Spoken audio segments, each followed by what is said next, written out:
What is going on, guys? My name is Wheelman, and today I wanted to talk about something that I like to call nostalgia syndrome.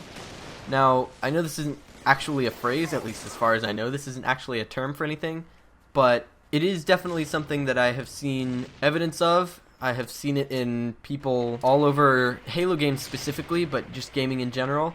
And basically, it comes down to the following. When game franchises get up into sequels and beyond sequels, threequels, if you will, third iterations of games, fourth, fifth, discounting something like Final Fantasy, which has who fuck knows how many games at this point, but okay, Uncharted, or obviously Halo is a good example. Assassin's Creed is another good example. Call of Duty even.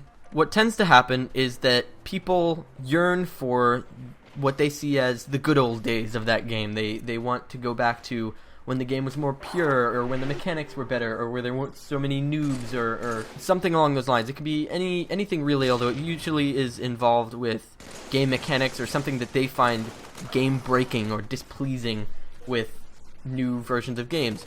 Now, I have seen this, and I have experienced this, specifically to do with Halo, since that's the gameplay that you're watching right now, with Halo 4. Now, I remember it happening with Reach as well. When Reach first came out and people really started getting into it, certain people were saying, oh, this will never be as good as Halo 3 was, it's just not the same anymore, you know, I'm quitting, I'm selling my disc, I'm breaking my disc, some people went that far, blah blah blah, all this stuff. And which, of course, melodrama aside, the general gist of it was that certain people, and yes, they were a minority, but they existed, certain people were displeased with the state of the game as opposed to what the previous generation of the game had been. And so they went back to play Halo 3, and Halo 3 experienced something of a repopulation during that time. Now, however, I'm seeing the same thing happen again with Halo 4 to Halo Reach.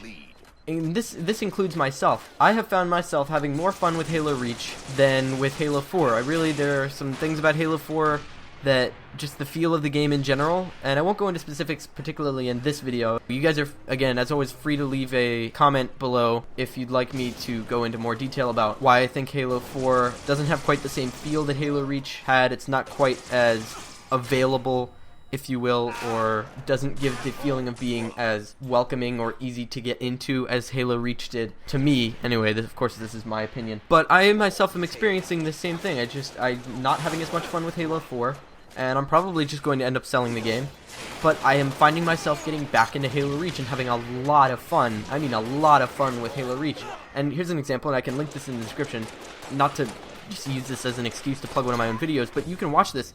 The amount of fun that I had recently in a couple sessions of Speed Halo with some friends is ridiculous. I mean, we were laughing the entire time, and I'll link to episode 1, I guess, of that, or part 1, I think.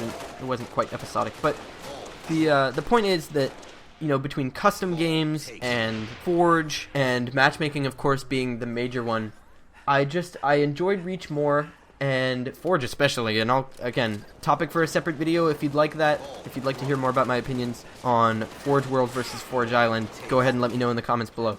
But the point that I'm trying to make here is this. As far as nostalgia syndrome goes, is it valid for so many people within any game franchise, Halo aside, even Assassin's Creed or anything like that, to consistently want to go back to an older game and for them to disapprove of the newer generation of the game?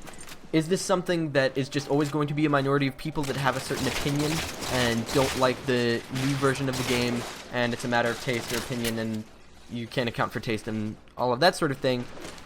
Or is there genuinely something that happens to game series and game franchises when they reach a certain age, when they reach a certain number of sequels? Do game studios have a tendency to run out of ideas or try to improve too much on something that was already good to begin with, which is an interesting paradox in and of itself, because they want to release another game, but they can't just release the same thing over again because they would catch criticism for that too. But is there legitimacy behind the number of people that do this year in and year out? And as I've seen, it's a growing number of people. So go ahead and leave a comment below. Let me know what you guys think. Again, link will be in the description for the one video, just as an example. If you'd like to watch it, that's great. But yeah, that link will be for part 1 of the Speed Halo session that I did, just again as an example of how much fun I can still have personally in Halo Reach, and without touching Halo 4 at all. please leave a comment as to your opinion on any of this stuff, and if you'd like to see some of the other video topics that I mentioned within this video. And other than that, I'd like to thank you guys for watching, and have an awesome day.